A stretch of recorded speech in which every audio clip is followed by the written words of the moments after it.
శంకుస్థాపన నేడు వర్చువల్ పద్ధతిలో హాజరు కాని నరేంద్ర మోడీ సింహాచలం దేవస్థానంలో 54 కోట్లతో అభివృద్ధి పనులు. సింహాచలంలోని శ్రీవరాహ లక్ష్మీ నరసింహస్వామి దేవస్థానంలో 54 కోట్లతో కేంద్ర ప్రభుత్వం ప్రసాద్ పథకంలో భాగంగా చేపట్టిన అభివృద్ధి పనులు గురువారం ఉదయం 11:45 గంటలకు ప్రధాన వర్చువల్గా శంకుస్థాపన చేయబోతున్నారు. ఈ మేరకు సింహగిరిపై నృసింహ మండపం ఆవరణలో సంబంధిత ఏర్పాట్లను రాష్ట్ర టూరిజం శాఖ సింహాచలం దేవస్థానం అధికారులు చేస్తున్నారు.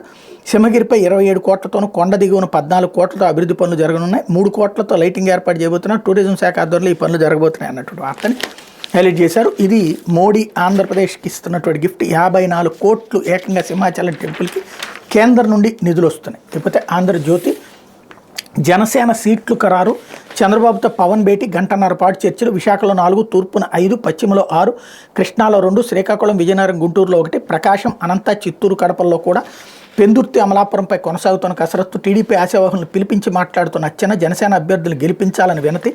అభ్యర్థుల ప్రకటనకు జనసేనాని సన్నాహాలు అంటూ ఏదైతే పవన్ కళ్యాణ్ ఇచ్చే సీట్లని లీక్ తెలుగుదేశం పార్టీ ఆంధ్రజ్యోతికి ఇస్తుంటుంది.